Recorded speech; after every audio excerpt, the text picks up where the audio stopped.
ও কি খাপ নেকি এইটো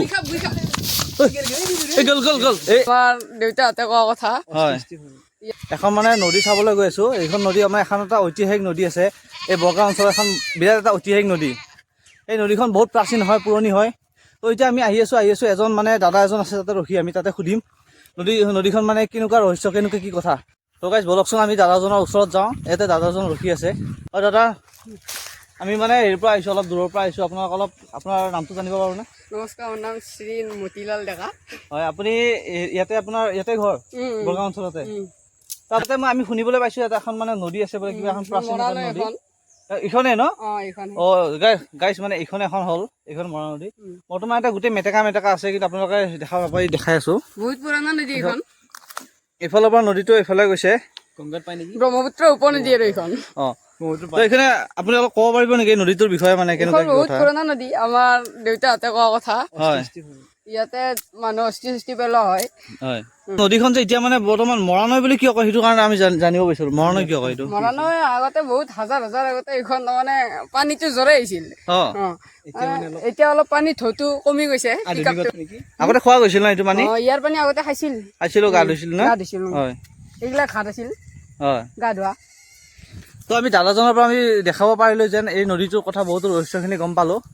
তো নদীটো সঁচাকৈ মানে বহুত পুৰণি নদী হয় এইটো। তো মানে দেখিবলৈ পাৰোঁ এফালে কৰোঁতে মেটেকা চেটেকা ভৰ্তি হৈ আছে। তো আগতে দাদাহঁতে বোলে এটা পানী খাইছিল, ইয়াৰ পৰা গা ধুইছিল। কিবা এটা আৰু বোলে এটা মানে অলপ বেলেগ টাইপৰ জেগা আছে। তো এতিয়া আমি সেই জেগাটো চাবলৈ গৈ আছোঁ, এই মেটেকাৰ মাজেৰে। এইফালে আমি ৰাস্তাটো এইফালে পাৰ হ'লোঁ।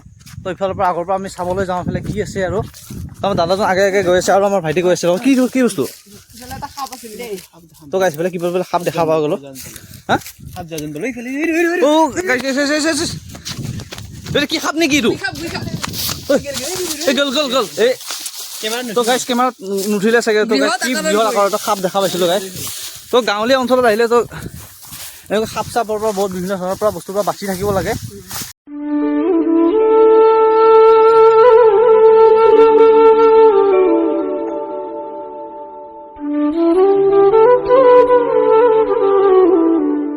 তো গাইছ গাঁৱলীয়া পৰিৱেশত চাওক, এইফালে কি ধুনীয়া বেহাৰৰ খেতি, মানে সুগন্ধটো কি মজা, মানে এটা আচল গাঁৱলীয়া পৰিৱেশৰ ফিল আহে।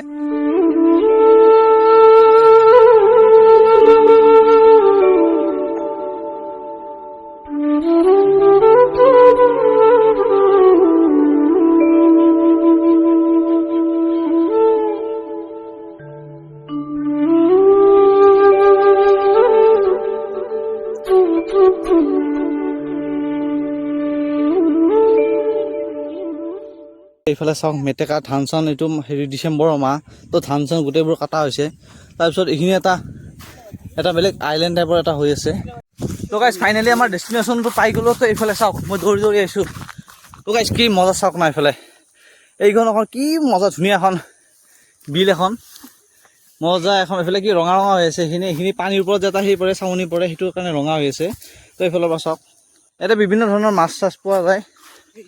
এইখন গাঁৱৰ মানুহে ইয়াতে মাছ চাছ মাৰে। তো গাইছ ফাইনেলি আমি এই ডেষ্টিনেশ্যনটো আহি পালোঁ। খুবেই ভাল লাগিল, গাঁৱলীয়া পৰিৱেশৰ মাজত থাকি কেনে বৰ এটা খুবেই আনন্দ এটা উপভোগ কৰিব পাৰিলোঁ।